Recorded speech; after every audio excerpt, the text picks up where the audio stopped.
आजकल EQ की बहुत बातें हो रही हैं। EQ क्या है? Emotional quotient. आजकल लोग इस पे बातें कर रहे हैं कि IQ से ज़्यादा EQ इम्पॉर्टेंट है। हम लोग जब छोटे थे तो IQ के लिए बहुत मेहनत होती थी कि इसको इंटेलिजेंट बनाना है, इंटेलिजेंस क्वोशिएंट बहुत अच्छा होना चाहिए। हिंदी में बुद्धि लब्धि बोलते थे। उसके लिए टेस्ट भी होते थे, हम लोग टेस्ट दिया करते थे कि किसका IQ लेवल कितना है। आप लोगों ने भी ज़रूर सुना होगा।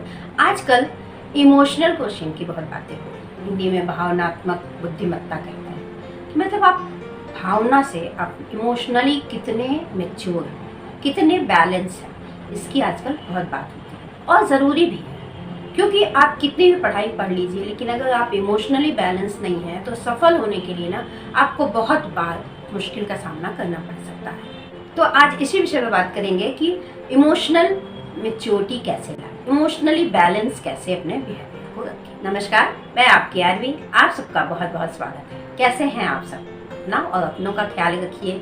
और अगर चैनल पे नए हैं, पहली बार मुझे देख रहे हैं, तो प्लीज़ प्लीज़ प्लीज़ इसे सब्सक्राइब कर लीजिए। मैं मोटिवेशनल वीडियोस लेके आती हूँ और आजकल के समय इतना कंडीशन है कि मोटिवेशन की बहुत ज़रूरत है।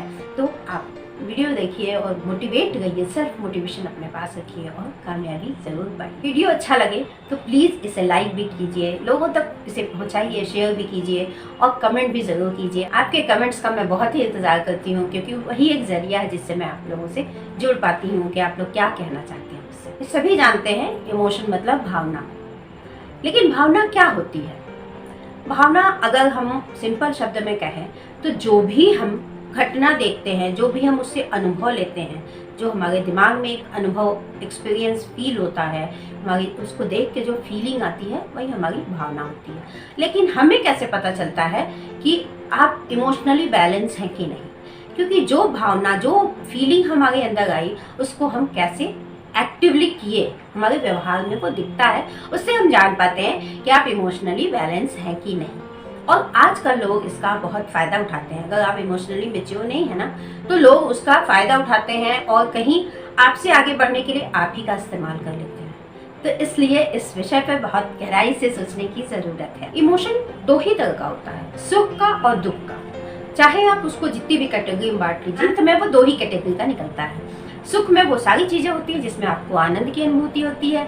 वो कहीं हैप्पीनेस आपको मिल रहा है तो, या आपको खुशी मिल गई या आनंद मिल रहा, चाहे वो प्रेम से हो, स्नेह से हो, किसी खेल से हो, बातें करके हो, जो भी आपको खुशी दे रही है, आपको आनंद दे रही है भावना, वो आपका सुख की भावना होती है।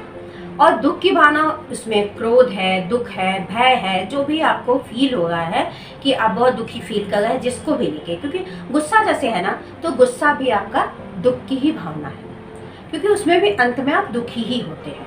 तो ये जो भावना होती है ना, हमें लगता है अपने आप आती है, लेकिन ऐसा है नहीं। ये ना हम अर्जित करते हैं, हम प्राप्त करते हैं, क्योंकि ये लोगों को देख के अलग अलग भावना उमड़ती है हमारे अंदर। हम जिसके साथ जैसी फीलिंग रखते हैं, एक्चुअली अगर वही चीज़ कोई ऐसा व्यक्ति कहे जिसको आप नहीं पसंद करते हैं, तो आपको कष्ट दे देता है। अपना कहे, समझाते हुए कहे, बोलने का टोन अलग, उनकी बातें इतनी नेगेटिवली आपको फील नहीं होती। देखते हैं कि ये ट्रांसफर भी हो जाता है। आपको बहुत गुस्सा आया हुआ है, किसी के ऊपर आया हुआ है, और आपको क्या है कि सामने वाला समझा रहा है और आप सारा गुस्सा उनके ऊपर निकाल देते हैं। अक्सर टीन एज के बच्चों को होता है, मम्मी दीदी पे गुस्सा निकाल देते हैं। जबकि अगर आप ऑब्जर्व करने की कला सीख जाते हैं, आप ऑब्जर्व कीजिए, आप अपने आप को इमोशनली बैलेंस करने के लिए ना ऑब्जर्व कीजिए। जो आप फील कर रहे हैं, क्या वो एक्चुअली वही फीलिंग है? आपको गुस्सा आ रहा है तो गुस्सा के पीछे गुस्सा ही है, या किसी तरह की कंपटीशन है, या किसी तरह से आप किसी से कमज़ोर साबित हो गए हैं, या आपने खुद कोई गलत काम किया। तो ये जब आप सीख जाएंगे ना कि एक्चुअली जो इमोशन है वो एक्चुअली है क्या, कौन सा इमोशन हमारे अंदर है, जब इसको सोचना सीख जाएंगे तो इमोशनली बैलेंस होने में आपको बहुत सहायता मिलेगी। अब क्या है कि जो हमारा इमोशन है, वो इमोशन हम अगर चाहें तो आसानी से कंट्रोल कर सकते हैं। कंट्रोल करने से फ़ायदा क्या होगा? कंट्रोल करने से फ़ायदा ये होगा कि जो भी इमोशनली मैच्योर होते हैं ना, वो कोई भी इस तरह की घटना घटती है तो वो उस समय बहुत ही अपने बिहेवियर में मैच्योरिटी दिखाते हैं, बहुत ज़्यादा उत्तेजित नहीं होते हैं। और उस समय अपने बिहेवियर में मैच्योरिटी दिखाने की वजह से सब समझ जाते हैं कि इमोशनली मैच्योर है। और कभी भी कोई दिक्कत आती है तो वो उनसे बात करते हैं कि भाई ये व्यक्ति भावनाओं में अपने आप को डुबा नहीं देता है, भावनाओं से निकलना इसको आता है। तो अगर आप इमोशनली मैच्योर हैं तो आप किसी भी विपरीत परिस्थिति में आराम से उसका प्रॉब्लम का सॉल्यूशन खोज सकते हैं, न कि उसमें उलझ जाते हैं। जैसे मान लीजिए सिंपल सी चीज़ है कि आपका फ्रेंड और उसका कोई और फ्रेंड लड़ाई कर रहे हैं और आप सोच रहे हैं कि मेरा दोस्त है तो हम उसको सहायता मेरी चाहिए उसको ना, तो मैं उसको सहायता करूँगा क्योंकि वो मेरा दोस्त है। लेकिन हो सकता है आपका दोस्त ही गलत हो। तो ऑब्जर्व कीजिए, अपने आप को ऑब्जर्व करने से के साथ साथ आप सामने वाले को भी ऑब्जर्व कीजिए कि घटना क्या घट गई है, उसके हिसाब से अपने मन में फीलिंग लाइए। और तब फीलिंग के हिसाब से जब आप उसको समझ के समझदारी से आपके अंदर भावनात्मक समझ आ जाएगी तो आप उसके हिसाब से व्यवहार करेंगे तो फिर आप इमोशनली बैलेंस हो जाएंगे। ये सीख सकते हैं, इसको सीखना कोई कठिन काम नहीं है। अब समझने की कोशिश कीजिए कि अपने आप के लिए कि आप कितने इमोशनल हैं। अच्छा, जैसे इसको आप इस तरह से समझ सकते हैं, मान लीजिए आप 3 दोस्त कहीं जा रहे हैं, एक भिखारी है वो भीख मांगे, जो आपका पहला दोस्त है वो उसको देखता है, बोलता है इन लोग का तो रोज रोज है, ये लोग ऐसे ही भीख मांगते रहते हैं, या बोलता है कि अरे सरकार को इसके लिए कुछ करना चाहिए, ये लोग पता नहीं क्या करते हैं। तो इसका मतलब कि या तो वो इमोशनली बैलेंस है या फिर वो इसको इग्नोर कर रहा है। और दूसरा आपका दोस्त है जो देखता है, सोचता है भगवान इसको खाने को भी नहीं मिलता है, लाओ 15-20 रुपए दे देता हूँ, ये खाना खा लेगा, कम से कम भूखा नहीं रहेगा। आप देखते हैं, आप सोचते हैं कि अरे ये कितना इसके हाथ पैर भी ठीक है, मैं कोशिश करके इसको भीख मंगवाने से छोड़ के किसी काम पे लगवा दूं, इसको सिखवा दूं कि ये कुछ कर सके, कमाई कर सके, इज्जत की जिंदगी जिए, या किसी ऐसे सेंटर में भेज सकूं जहां ये आराम से रह सके। अब आप समझने की कोशिश कीजिए, पहला व्यक्ति कोई ऐसा नहीं है कि बहुत ज्यादा इमोशनलेस भी नहीं है, उसको फील भी हो रहा है लेकिन वो इसको इग्नोर कर रहा है। सेकेंड क्या है, वो सोच रहा है कि इसको 10-20 रुपए दे दो, मतलब उसको दया तो आ रही है लेकिन बहुत ज्यादा अपने ऊपर हावी नहीं होने देगा, सिंपैथी रख रहा है। आप उसको एक्टिवली उसके लिए वर्क करना चाहते हैं तो आपके अंदर एम्पैथी की भावना है कि मतलब उसके दुख को देख के आप दुखी हो गए। तीनों ही केस को आप ऐसा नहीं कह सकते कि ये एम्पैथी अच्छी है, सिंपैथी अच्छी है। हाँ, जब इमोशनल क्वोशिएंट की बात होती है तो हाई EQ एम्पैथी वाले को कहते हैं, जिसको अच्छा मानते हैं। लेकिन ये हर समय जीवन में हर समय ये अच्छा नहीं होता है कि आप हर समय हर किसी को एम्पैथी दिखाइए। ज़रूरत के हिसाब से कितना करना चाहिए, यही तो बैलेंस है ना। तो इस बैलेंस को समझना है। पहला तो आपने ऑब्जर्व किया कि भाई अपने आप को भी ऑब्जर्व किया और दूसरों को भी ऑब्जर्व किया। नेक्स्ट क्या है, रात में जब सोने जाइए तो दिन भर की घटनाओं को 10 मिनट में सोचिए और जो सबसे अच्छी घटना हो उसके बारे में सोचते हुए सोइए। तो धीरे धीरे ना आप में पॉजिटिविटी आती जाएगी। जब आप पॉजिटिव एटीट्यूड वाले हो जाएंगे, आप हर चीज़ को बड़े अच्छे से सोचने लगेंगे, देखने लगेंगे, तो आप अपने आप ही इमोशन में बहुत एग्रेसिव होना या बहुत उत्तेजित होना ये सब छोड़ देंगे और इमोशनली बैलेंस होने लगेंगे। नेक्स्ट क्या है कि आप दिन भर में 1 घंटा, कम से कम 1 घंटा निकालिए कि आप बिना मोबाइल, टीवी, किसी चीज़ के रहिए और केवल अपने लिए सोचिए कि आप क्या दिन भर में करते हैं, आप कैसे हैं, आपके अंदर कौन सी भावनाएं तेज रहती हैं, क्या आप सोचते हैं। केवल अपने स्वमनन जिसको कहते हैं, अपने आप में डूबने की कोशिश कीजिए। इससे भी व्यक्ति बहुत बैलेंस होने लगता है। नेक्स्ट पॉइंट है कि जब जैसी सिचुएशन हो तो पहले सोचे और तब व्यवहार करें। घर से ही प्रारंभ कर दें कि ठीक है इस समय गुस्से वाला माहौल है तो ज़रूरत नहीं है तो ना बोलें, ज़रूरत है तो बोलें, लेकिन किसी एक का पक्ष ना लें। धीरे धीरे इस तरह के बन जाएंगे कि आपको लगेगा नहीं मैं ऐसा व्यवहार नहीं कर रहा हूँ कि मुझे कोई इमोशनल फूल समझे कि इसको तो बहका ले जाएगी। बहकने वालों में से आप नहीं हैं। तो आप कोशिश कीजिए कि आप बहुत खुश हैं फिर भी आपसे कोई जानना चाह रहा है कि अरे वाह कैसे ये हो गया तुम तो आप पूरा बताने लगिए और अंत में क्या हो जाएगा कि वो आपकी ही बातों में से आपकी किसी बात को ले लेगा और आपको परेशान कर सकता है। ज़रूरी नहीं है लेकिन कर सकता है। तो अपने आप को हमेशा उत्साहित रखिए लेकिन उत्साह में बह जाने की कोशिश मत कीजिए, कूल रहिए। जो सबसे इम्पोर्टेंट पॉइंट है ना, गुड लिसनर बनिए।